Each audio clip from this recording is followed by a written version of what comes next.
ing tumputi Malaya sowan kula arsane ulun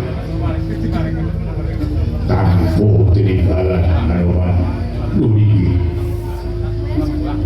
sewlepat nulisik kuwi samudra banget sampe dulu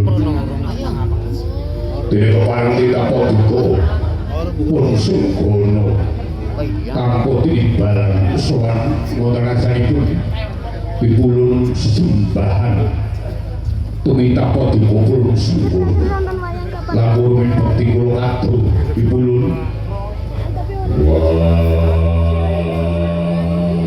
anu madiyo banget panani main sun ujo maestani sebagai pembakar sampai wanuman nuriki senting wedana jauh kulo kadung tangan kulo kali klebu wonten ing pustaka kulo kalangaken lumuri ing pramoju mohono panggesangan pinangka jimat urip titapa tubuh maca kudu piwulun yo dukape kemongkol boyo ing kita warsane nuli piwulun boten wonten sanes amet jawi napa duka piwulun para pepundhen ingkang abdi awit saking lelampane kang sampun kalampah duwe muni ngantos dinten samangke piwulun kenging purwasane Anoman menika sampun kebak pangalusan kebak alam ingkang lampah piwulun emong ing samangke diaring swasana wonten ing Martawada menika kathah ewah-ewahanipun boyo kanthi ditapa dukul elek ing panggalih ahipun badhe anglampahi ingkang jumbuh kaliyan swasana piwulun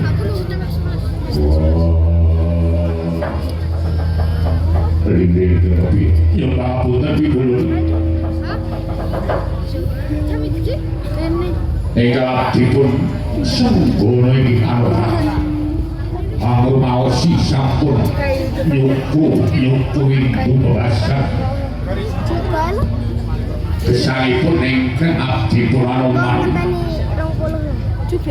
menika sampun kathah ingkang kawula cakaken oleh Martawada mongko sedaya walu boten jumbuh kaliyan batos saha lahiripun piwulun belum tepaten ingkang damel menapa Anoman bisa wonten arca tanpa dina tanpa wonten ginanipun sampun ing alam bebrayan piwulun mangertosi pilih tumita gesang wonten ing alam jagat sesramuban ibaratipun niku mampir umbe ngendikaning koordinasi piwulun menika mekaten menawi kepahan piwulun paring kawicaksanan saha paring dumateng Anoman loro yo tos Anoman sampun bosen gesang wonten ing alam bebrayan kepengin kapundhut roh pisah kaya rogo menika mekaten piwulun ngagemargi menapa kemawon waton paduka piwulun ing paring dawuh Anoman boten badhe anglirmu pangandika paduka piwulun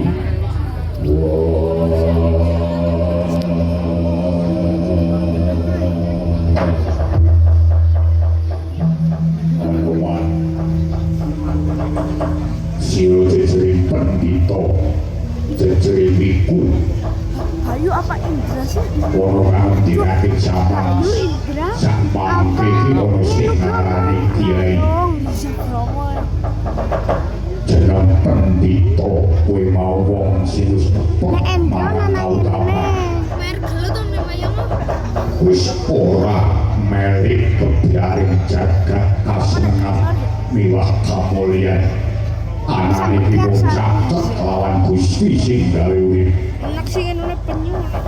temongko anggelar pakeming jagat kinodrat ora bisa diradak Ya sih nonton ngomong kan pati urip derajat pangkat jodoh kuwi mau wis kagungan Gusti kemahari jagat arowan yen jeneng kita bakal dadi pati padha karo nerak mring paweling jagat emoko pati ora patang perkara arowan apa kita nggoto kitab turunaning Jawata ora mbok waca arowan jeneng pati ora papat yo pati pesti ora pati janji telu pati nista papat pati utama nuri pipulun enget perkawis pekaten yen kowe imut dening apa kita ngeke pati sadurunge pepesthening Gusti Karya jagat emongko yen kita ngeke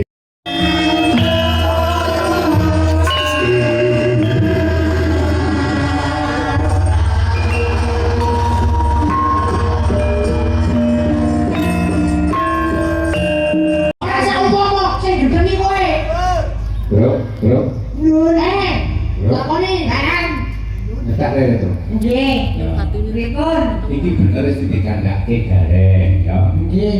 Ning edan gon-gonan lho. Edan gon-gonan iki tak lampu edan ngene iki nggo bayar kowe, nggo bayar gareng.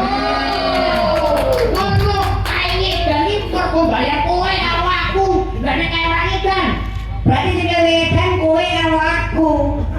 Lah kok iso? Lah wong edan ditut. Luwe ora kaya gimana kok masalah kene genakmu gendeng kabeh kok. Tidak lah. Wah, kowe bapak sapa? Mardi. Wah iya kowe. Pak Mardi iki dak darene iki ora wae Pak Mardi CS. Lho, duwe CS tapi ngeloke Pak Mardi luwih edan saka wong edan luwih. Yo ora iso kok. Lah kowe iso ngurani kaya ngono piye? Lah iki wong edan kok ditanggap berarti sing edan sangat. Berarti kowe dhewe sing ngoke. Ayo, kowe balik nek berarti wis sing ngoke. Surani ngono iki. Kowe wong endi? Kowe wong baca kok. Aku wong Wonosobo. Ayo, piye? Aku wong Mejo Tengah. Lah kuwi wong endi maju karo kok? Banjar lagi karo kowe kok. Lah, mungkin wong Wonosobo nyong. Ayo, Oh, bedane karo sapa Banjar? yo beda wae. Iki kawasan Wonosobo. Iki ning kawasan Wonosobo. Banjar endi? Iring kulon. Banjar batasan kuwi. Ning kono wis berbatasan Banjar Wonosobo. Lah ini ngabak ini kuwi kudu kula nuwun karo warga masyarakat Dieng Wetan. Lah apa? Lho, ini laladanku. Iki bumine sapa? Allah Subhanahu wa taala. Oke, iki bumine sapa? Allah Subhanahu wa taala. Ini wajibe warga masyarakat Dieng Wetan ngrumat bumine. Ayo piye? Nek bumi ora di rumah ora diruwat, rusak masih. Oh ya bumine dedusi, dianduki, dibulang yo ora kok. Iya iya. Oh. Lagi. Oh rumah ya dedusi, Ya ditulang. tegese rumat. Tegese oh kuwi. Iya. Tegese rumat bumi ora kok terus di bumi nek didusi terus ngopo ki ora. Tegese kowe ora ning ndi? Ning bumi, Kowe uyo ning ndi? ning bumi, Kowe mangan ning ndi? ning piring, Ayo maksudnya iki hasilnya saka ndi? bumi, Kowe nyuwun sewu lho, yen bebuah umpama kok ising ning ndi? bumi. Kowe ngecek. Lah yo mula bumi iki kudu disyukuri, kudu diruwat, kudu diperdi. Mergo kowe ngopo-ngopo ki yo ning bumi. Kowe urip ning bumi ora takon dhewe. Kowe urip ning bumi dhewe Ono kuwi takdire. berarti ora sosialitas. Sosialisasi. Sosialisasi itu memberikan pemberitahuan nek sosial iki tegese hidup bersama. Kuwi nek urip dhewe iso gering lara tipes mati. Yo ora ngono urip dhewe malah panganane yo akeh ora bagi-bagi karo kancane. Tuh bagi-bagi kancane nek ora ana sing membantu, kowe denger-denger saya Aku iso dhewe kok. Tenang. Tenang. Tenan iso dhewe. Tenang. Saiki tak takon. Yo, Kowe jebrol saka ngendi? gua karbo. Go garbo sapa? Ibuku, Berarti ibumu karo bapake. kowe dhewe ora? Yo, kudu dhewe kok. Lah iya metune dhewe ta. Ora bareng karo bapake metu. Lah iya bapak mesti gawe kok bocor kowe. Lha apa bareng karo Metune saka bapake? ngendi? Lah iya bareng to. Yen kowe mati sing arepe ngangkat kowe sapa? Coba. Ayo, bisa dhewe ora kowe? Bisa. Piye carane?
Ing semut tindake kok iyo.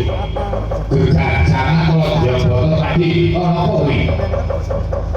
Aduh. Pulwono nembe wae. Nderekake pisowanan gedhe kok aja kasih dulu. Pun sak bener isih iso ngoper ora piye ora iki.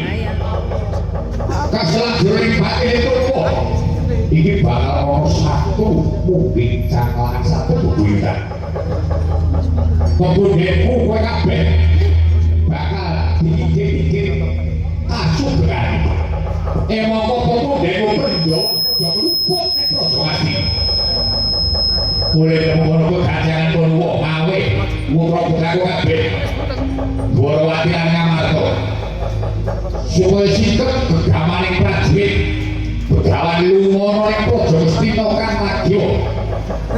bakal ngolak arek peranatan kadang teman ora seneng wong yen tetep kok ora seneng yen guyon pranukun kepengen guyon pranukun kepengen guyon ane ancik-ancik nyawane wong iki mrene kono dulu pun ati bae ora dianggap luwono boleh diwajiban ngono ni maringi mat apa dhewe putra putraku kabeh supaya ngerti yen to Yai Prabu Bathara Pemuda Anjo Anoman lawan Wong Kakang Semar dibakar dikiki diserane mereka ngono kuwi yen nanti roko lumon saandhane moya podo bagaku mereka katon sedhi mengadau sikap begawan Prabu engkang contoh Yai Prabu Kresna iki digesekan lawan Kakang Semar Badraya lan Anoman waduh mereka katon sedhi mengadau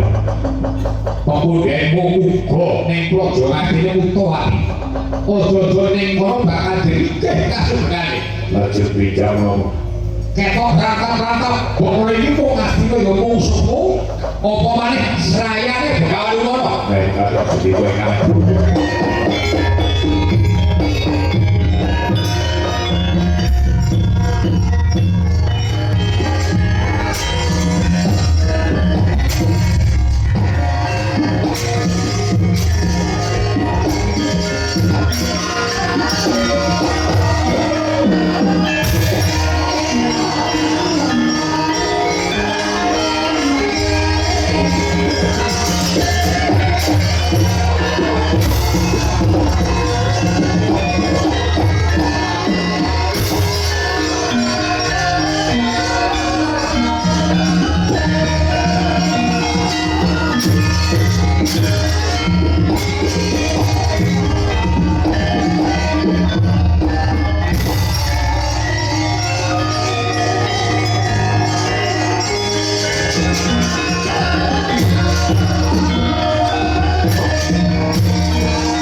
Silumono kula ingkang putra kang badhe anjampangi panjenengan tuwa menawi wonten dudu patutipun kula pun baranyur ingkang badhe ngawat-awati panjenengan kula ingkang badhe lawuh labet Panajana kula wonten dawuh iki prayune polone kok. Iki malah ana bocah-bocah ngamal sing bakal mrepake malah pun apa damelan kula yen kaya ngono betok ana. iki suara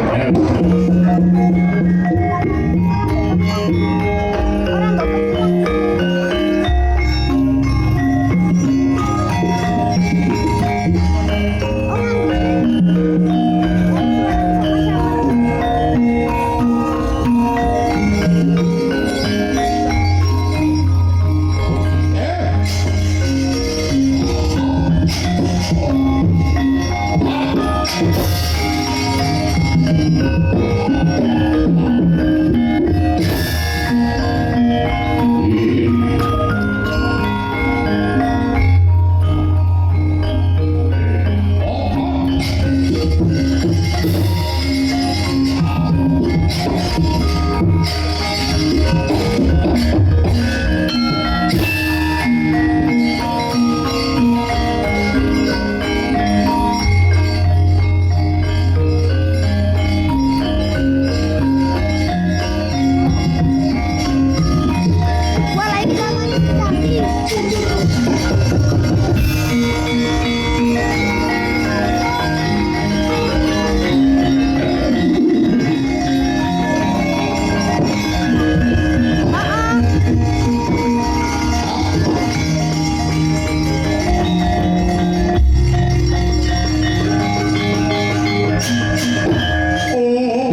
Pananggala patu sani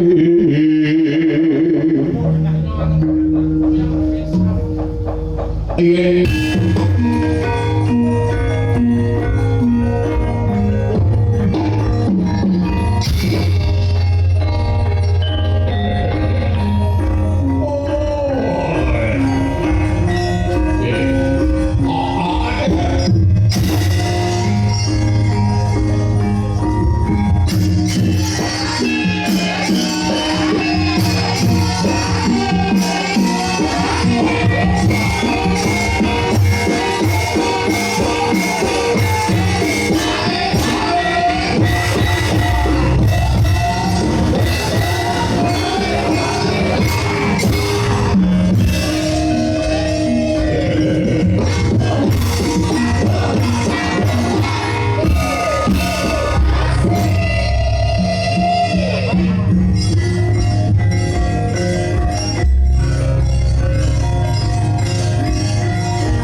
Aduh pundi Bapak, aduh pundi Bapak, kula ados pedhocengan.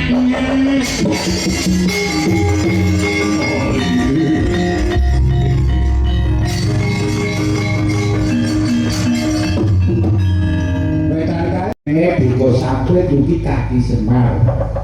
Kono boyong ning Raja Ngastina cilik syukur iso bondo gedene iso mateni. Olane diboyong ning Raja Ngastina. Nggih. Lajeng pun bapak tak ngawat-awati golek Kresna. Ning di papan jenenge Kresna kono bagane pun bapak. Berai makaten iso atenang ya. Perkara bocah-bocah ngamarta bagane pun bapak tak kemat kemayan pengabaranku dadi apa masalah.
Ya, yang kowe belum ngerti kalawan aku. Iki begawan lumono, ujung genggang ning bojo Mestina.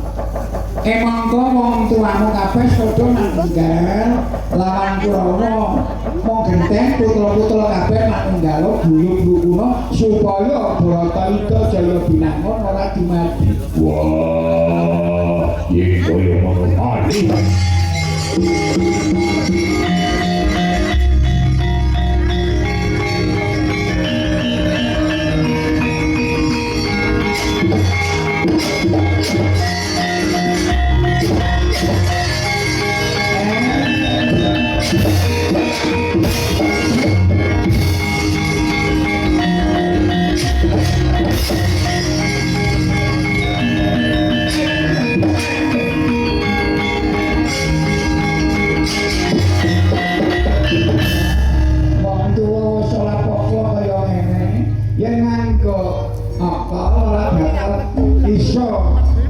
Entuk kamenangan tak tamani penabalanku kematmayan dari Allah.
Bocah-bocah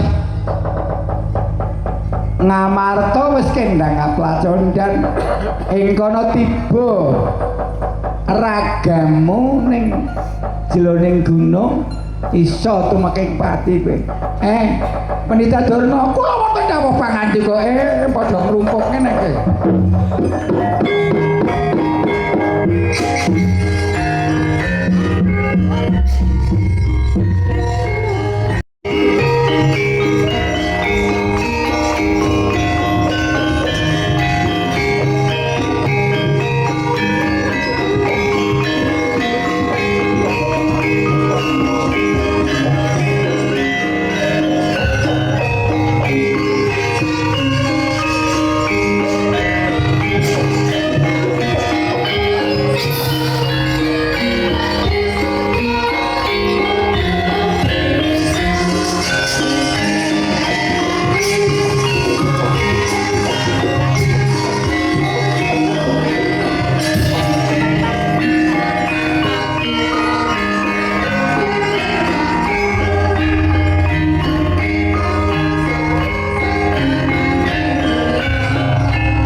Waduh, bolepat.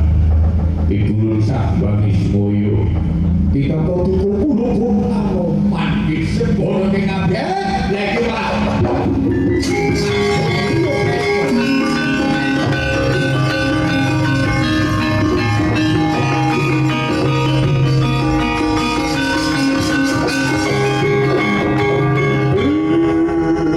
Kita mayang koro. Yo Anoman yo sebono. Matur orang asal Indonesia nuri keparang selepat musik bisa untuk banget sapi orang disembur orang sungkem pojok sandape ngopo ibu anu aku lompo pujo lan puji ulun wae kebatan biyo marang jeneng kita Anoman saat itu tapi bukan terus jika saklami itu laki buri sopo menikah yoko ulung pun bapak puro ganti ulun loh bapak puro ganti sopo ini yoko pun karena kita ulung pun Anoman Anoman jebul duwean yang itu beda karo sopo Anoman menapa boten kengetan pidulun nalika Anoman buta nalika dirujuk mriku kula nate pikantuk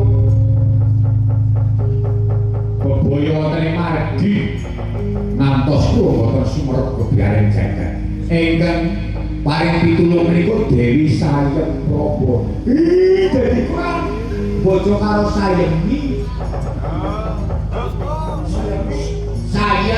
Sayem Praga anu kene iya nurunake bapak Purwogati nuringgi pipulun waya waduku ngaturaken sumur lho tak tampa Purwogati pangestu kowe kapan nuringgi saking tamun dimugen dadosaken jejimat muga-muga Anoman kula wonten dawuh pangandika pipulun kita guna boyo tau jeneng kita sebola warsani Lurismoyo sing dikarepake dudu Semar niki bila mengatakan pipulun kepareng kula badhe nyusun baka pipulun napa duke kan saged paring tali damar marangipun pun Anoman disebolo pipulun lha yo ana apa ana pedhita-pedhita kadol tangis ana apa Anoman dadekno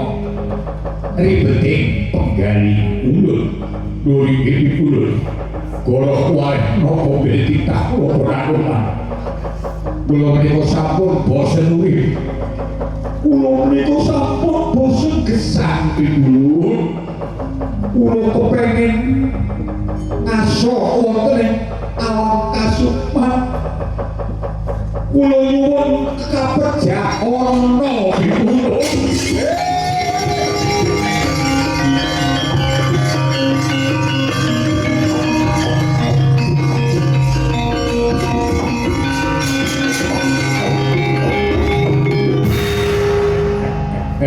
Anoman kita kuwi pujangga pendhita ngendikane Gusti sing mogalung moga abun ulu nafsi dari oto maut kabeh wong sing duwe nyawa bakal mati ora kena dijaluk lan ora kena diganduli upamane diganduli gedhara kuncenana wong mati masa urung ning kosok bali arep dalem pati sedina kaping 100 paribasane yen takdir kersane Gusti durung maringake ora bakal Anoman ora bakal Anoman waduh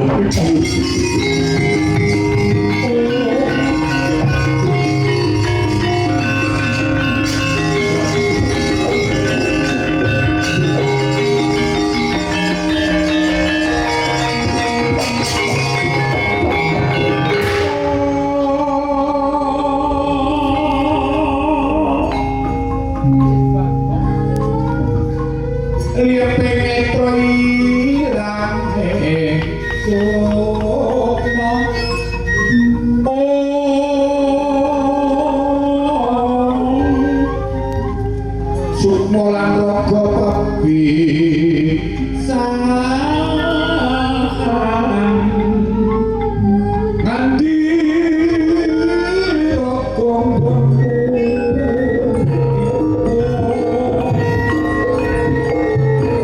sing maneka kok sakti kun apes iki wong pinter sebenere anoman gege padi iki mau ora apik ora becik awet kula sampun basa kula nyawa gebyare jagat kali nyawang pokal pangarti ning menungso sak mande kula sampun boten jubuh kaya paugeran kula contohnya apa anoman wonten ingkang pinter mikiran bener wonten ingkang tiyang bodho malah dilombo wonten ingkang nentremaken swasana malah dados isuing swasana iku lho kabeh kuwi mau menungso diteter ganing Gusti sing kawruhi wong kuwi parpo seneng ora bakal seneng arep bojo ora bakal bojo wae nanging eling ngono dunya bondo derajat pangkat kuwi mau ora digawa sing digawa kuwi amal jariyah ilmu kang migunani anak soleh lan solehah lho kowe iki standar apa dulu kowe wis gawe apa dulu upama kowe dadi pendhita nyata pendhita kendari sada kuwi nyebarake ilmu kang becik paling pitutur kang apik madhangake wong kang peteng sambung pak opayung wong sing kudanen kuwi wis becik nih wis gawe anak soleh lan soleh apa upama kowe duwe bondo wis kanggo ngamal apa durung bisa mulai wong mati yen kowe durung duwe telung perkara kowe arep nggene pati bakal kenek pati isto kaya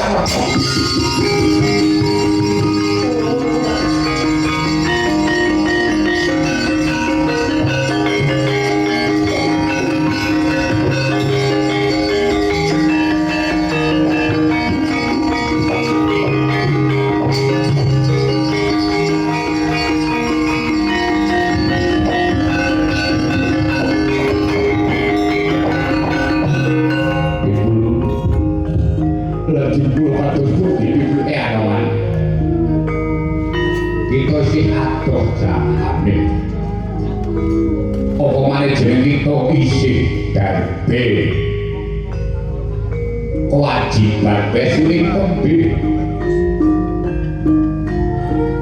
Ratu Astina wong Astina ora ana sing bisa anjumenake coba kita anoman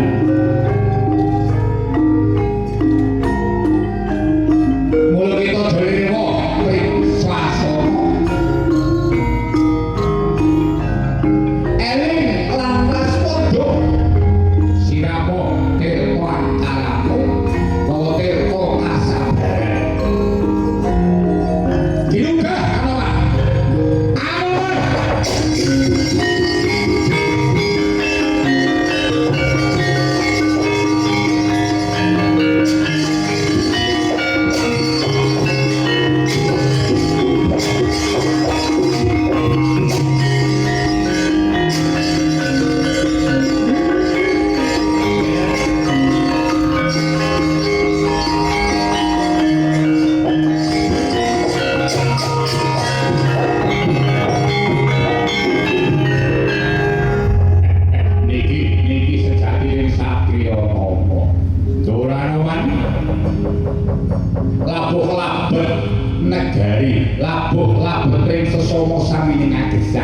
benjang bari kanto piwales wonten alamate ngendikaning Gusti Kemahagung yen to tumindak becik senajan to kuwi wong sagedening semut bakal entuk piwales nek to sabaline yen tumindak ala senajan to gedene wong sak semut kono bakal entuk bidok Boleh kemangatan menawi dereng samapta angadhem wonten ngarsaning Gusti sampun boten matur-matur. Iya kakang Anoman. Apa dene kakang Semar kok keliru jare.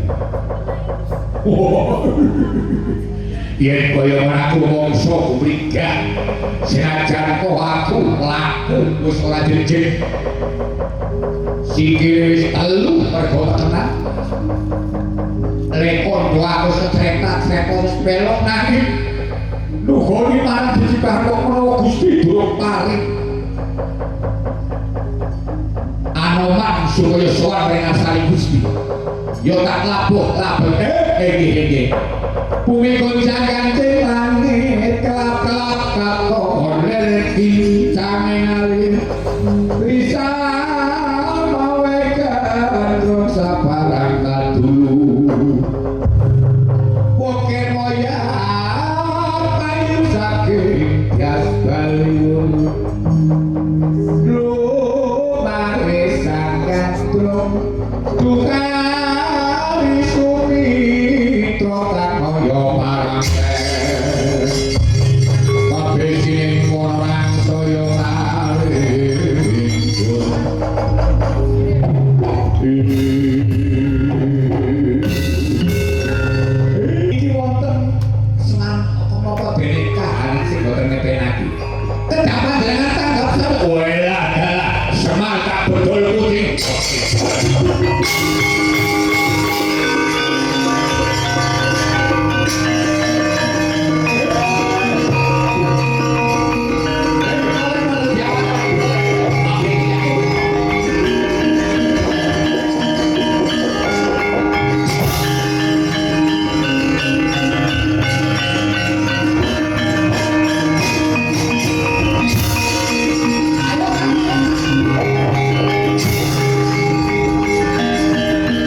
ngerti aku ora sakit ngeling-eling kok beneran Bopo kerembanmu mati Siti Semar loro Anoman telune Kresna Anoman manut tak rangket ayo takung dosa sapa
abang ketek mambulanmu.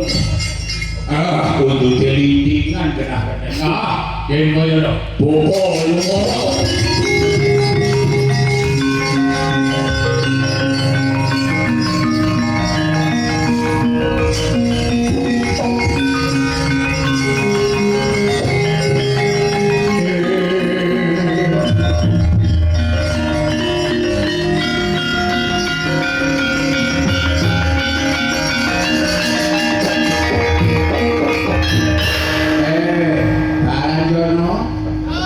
Susah kesuwen nggonmu perampok.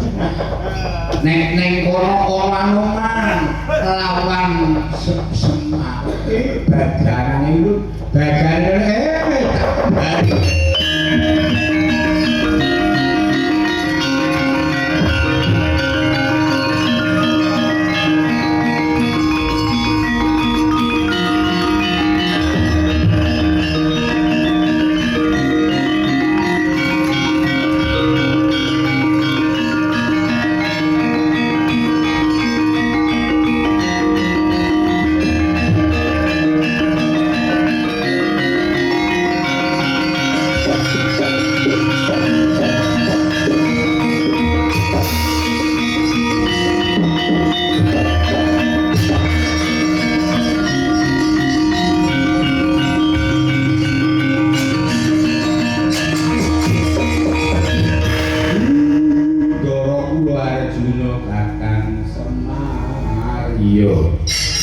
ora luput iki pepunden Kakang Semar. Iki lajeng kersanipun. Ayo dekno bendaramu ning kowe. Monggo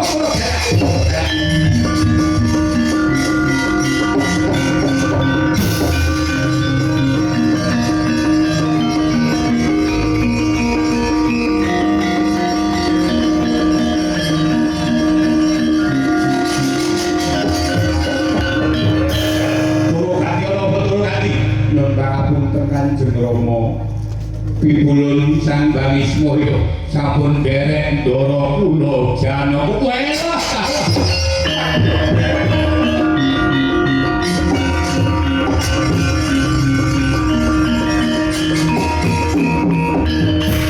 Wela yen koyo ngene kedadanane weh arep opo lakonku milih kemekaten kados Guru Kadi tunggu rono ragane pun bobo tak nyuruh pengajian alasane sajak tenan.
Sigra bolokan tumingan. Lah iki malah kita mudang kala. Sukmane Anoman. Nuri iki. Lah sukmane Anoman ngagem busana kapan kita. Ulun paringi tetenger jeneng kita Begawan Mayangkara. Ulun Begawan Mayangkara pipulun iya. Lah iya, ulun ngerti mring swasana yen to nganti Anoman munggah ring ngarsane ulun. Kula badhe nuntut sapi ulun sapi ora nganti ora nganti. Among pilihan. Kita arep mati utama apa arep mati nista? Kula nyuwun kepengin pejahipun menika utama. Yen jeneng kita nyuwun pati kang utama. Tak duwe Gusti ora mena diadat. Kudu ngenteni tekan kala mangsane. Upami kula pejah nista iki jroning neraka gambarane wong sing disiksa ning jroning neraka padha karo wong sing mati nganyukuh, mati lampus diri lan liya-liyane. Durung kala mangsane mati. Ning mergo saka kalpartine niate ing kono bakal tumandha ning swarga pangrantunan kasiksa Mayangkara. Raden ringokno delokno ke jroning kawah tandha diwukake para suku sing padha disiksa merga pati nista. Mrene mekaten kula badhe tak delokno ya.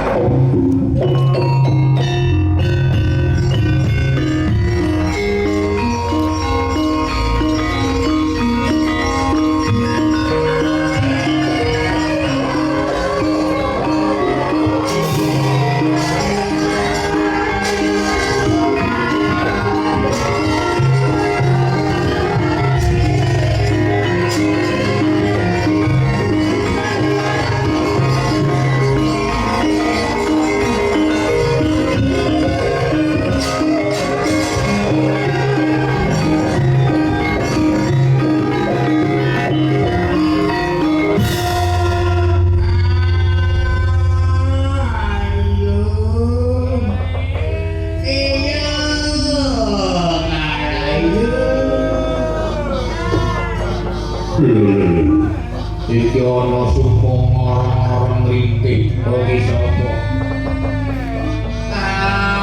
Kulan iki roh sukmane Parayaga. Lho, kowe men dadi Parayaga nggih. Nalika kersan kula dadi Parayaga kecukupan. Kula dunya pada mablah munggu. Sedangkan kula dadi seniman. Ning dunya pada kula mboten nate kangge sedekah. Mboten nate kangge amal infak lan sapiturutipun. Wong anggere ana utang bae tak omehi. Angger dikasih nyaron utang kula omehi. Ngantos dunya pada kula tumpuk-tumpuk. Nganti kula tumekeng pati. Niki kula wonten ing swarga pengerantungan malah bandane murugi kula wetenge gedhe. Sikile cilik, mata kula gedhe.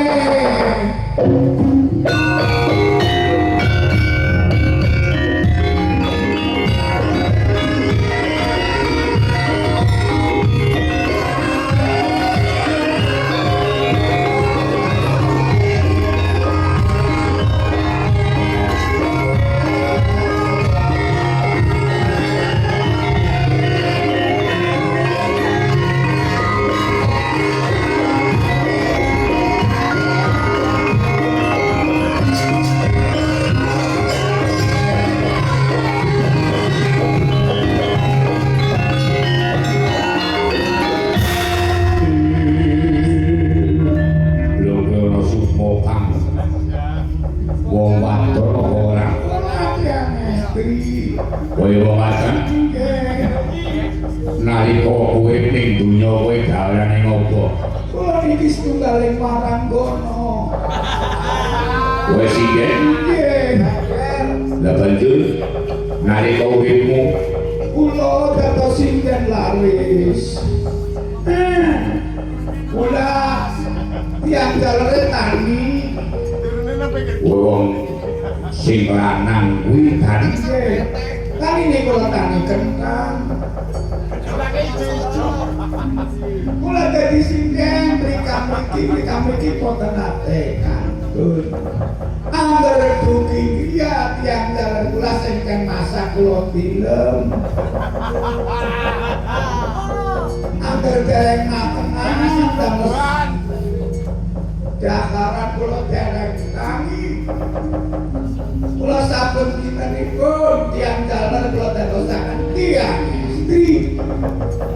Kayane kula boten nate kula sukaken sing jalan. lho sebabe Nggih kula seneng kali pengendangane. Menawi kula tambah sawe dateng kedolan persendian. Sing sering kula dikaten wis masih kali-kali. Kula wangsulipun arang-arang. Dilalateng mari kula motore golek. Kula boten ngangge helm ngangge gelung. Apa heeh? Dari kula seneng Pangan seno. enak kali seneng. Dadi awak malah niki. Kula ngantos pecah. Niki kula boten saged. Napa-napa panas perih. kowe jenenge wong sing ora bekti karo lan Nggih. suarane wong wadon kuwi ora telapahe wong lanang mulai ora bekti kelawan wong lanang kuwi neraka Nggih, kula ge pengen-pengen ketok. Kare kula tasih angsal gesang, kula cetok gesang, kula cetobat. Kula cetok dikare tiap jalan. Tekade kula boten dadi sinen boten apa-apa. Kula tak mangsu, kula tak ditunggu kare tiap jalan. wis ora iso wis ora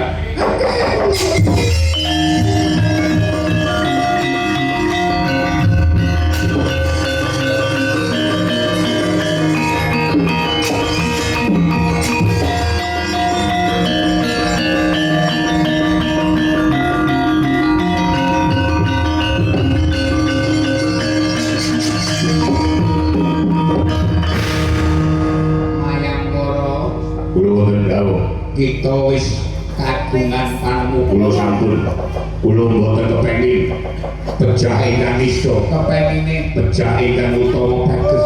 Labuh-labuh kita tedhak marang Arsapada. Ana manungsa sing lelamisan ngakune pendhita ning pendhita murang tata. Pendhita sing ora gawe tentrem ning bakal gawe dendrit. Mulih ngarampungake iki bakal ngecrahake wong sing rukun. mriki lho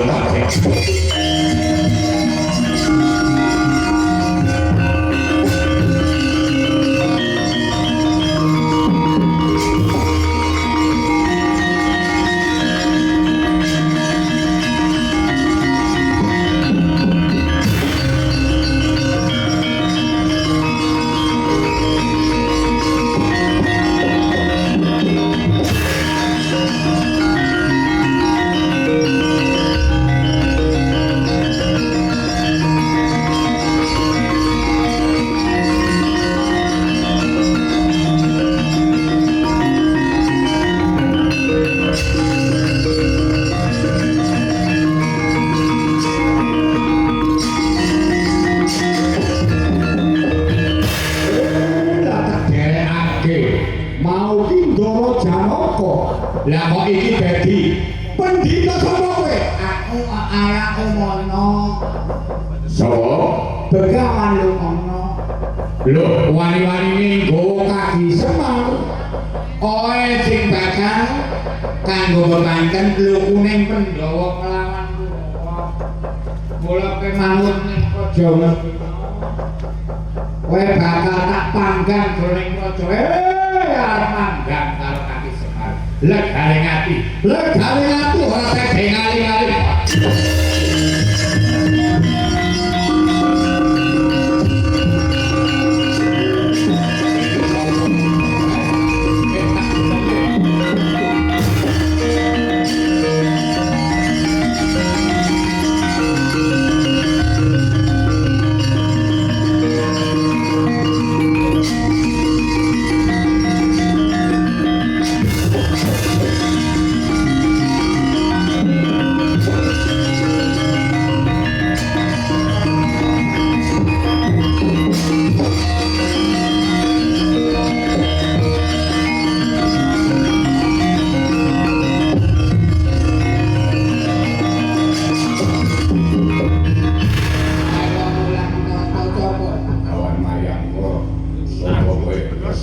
Iya, aku lah sih.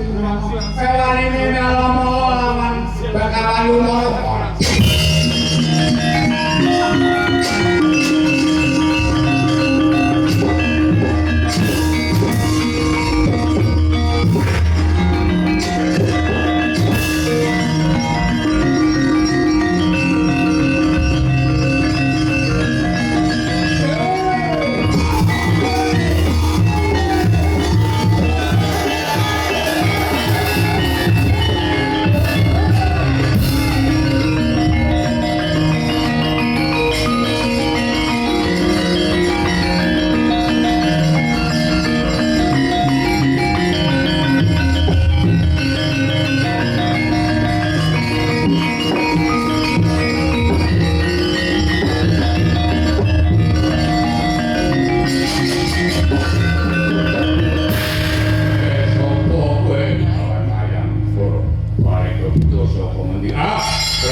Miloro lawan opo pendhita lumara lakon potol gelem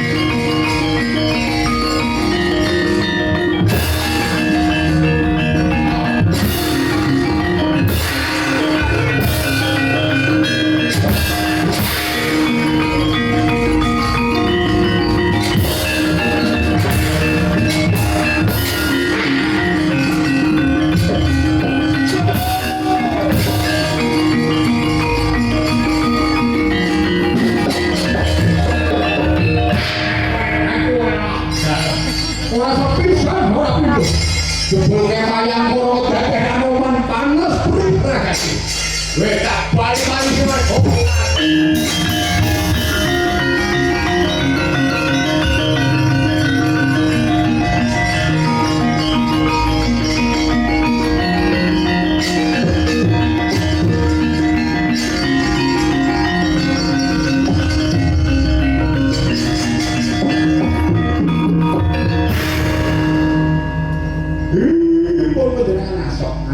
lumana bakal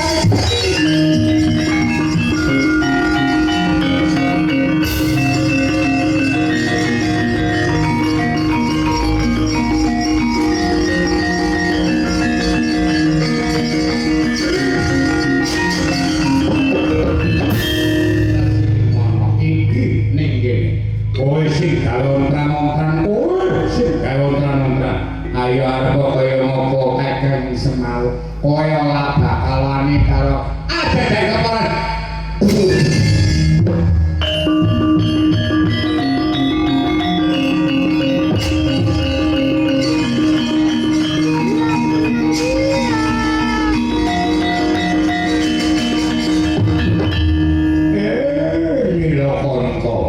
Nilokonto ora guru kakang Semari sejak ini mau ulul mono marang apewane kakang Semar lawan Anoman boleh sumet jombi ditati mulai mengkono kuwi mau ulun minto pangaksana ulun padha kabeh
Lho, iki Anoman Kakang Semar.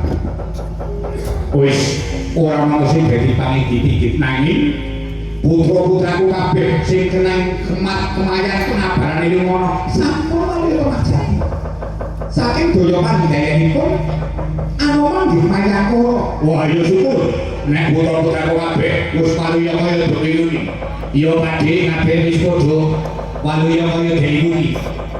Bilang kata kok Prabu kalian dari sini pun di masa itu si jengakan itu sampun paripurna nipun Anoman nggih kerja mengko kata monggo sedaya lelampahan kula wau namung kanggerepa tulodo ingkang sae mangku yuta ingkang awon lan bujawa kula panjenengan sedaya saged pinanggih malih sanes wekdal setunggal papan wekdal benten monggo saderengipun sami mungkasi sedya mungkasi katokan dewa menika nugrahan Gusti kang akale jagat mugi rahayu widodo nir ing sang bintang